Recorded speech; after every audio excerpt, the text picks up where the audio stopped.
Ang pagpaparangal sa mga magulang.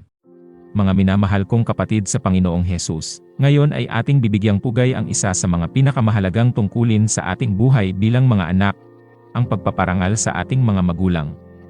Sa ating pagtitipon na ito, ating alalahanin ang mga turo ng banal na kasulatan hinggil sa pagmamahal at paggalang sa ating mga ama at ina. Ang banal na utos ng pagmamahal sa mga magulang.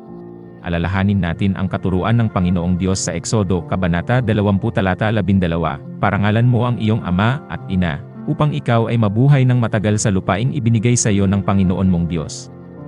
Ang pagmamahal at paggalang sa ating mga magulang ay hindi lamang isang simpleng tagubilin kundi isang banal na utos mula sa Panginoon.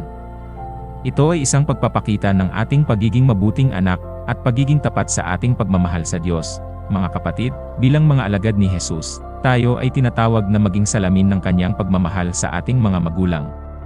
Sa pagsunod natin sa utos na pagparangalan sila, ipinakikita natin ang ating pananampalataya at pagiging masunurin sa Diyos. Sa mga panahong mahirap, ating balikan ang puso ng ating Panginoon at ang kanyang mga salita sa Mateo, Kabanata 11 talata 11, parangalan mo ang iyong ama at ina, at ibigin mo ang iyong kapwa gaya ng iyong sarili. Sa pagsunod sa banal na utos na ito, hindi lamang tayo mapalad sa pangako ng mahabang buhay, kundi mapapasaya rin natin ang ating Ama sa langit sa ating pagiging tapat na anak.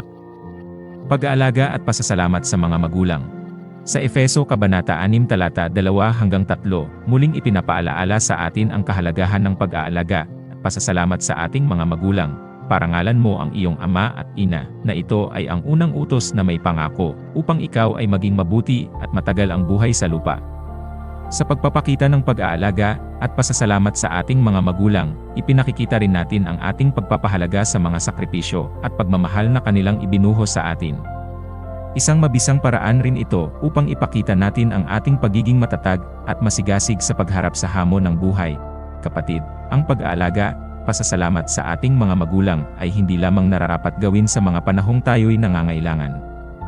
Sa halip, ito ay dapat nating isapuso at isabuhay sa bawat araw ng ating buhay. Alalahanin natin ang mga aral ni Jesus hinggil sa pag-aalaga sa ating mga magulang ng walang pag-iimbot. Sinabi niya sa Mateo, Kabanata 15 talata 4, sino man ang magsabi sa kanyang ama o ina, anak, ang bagay na mapapakinabangan mo sa akin, ay handog sa Diyos.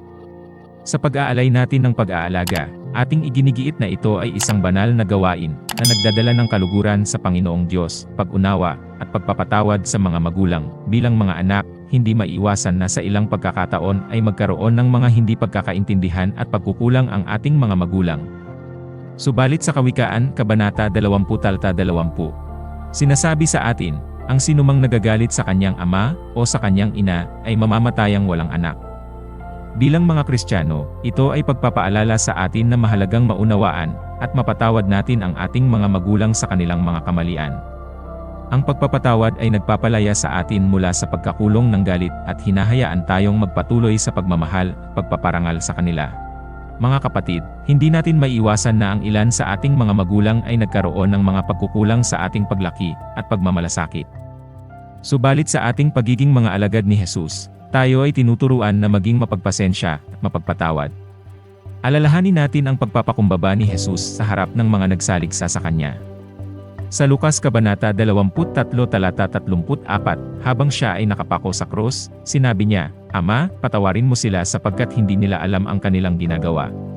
Sa pamamagitan ng pag-unawa at pagpapatawad, tayo ay humaharap sa pagkakataon na maging tulad ni Jesus, patuloy na nagpapalaganap ng pag-ibig at pagpapatawad sa ating mga tahanan. Mga kapatid, ang pagpaparangal sa ating mga magulang ay isang pagpapakita ng ating pagiging tunay na mga Kristiyano.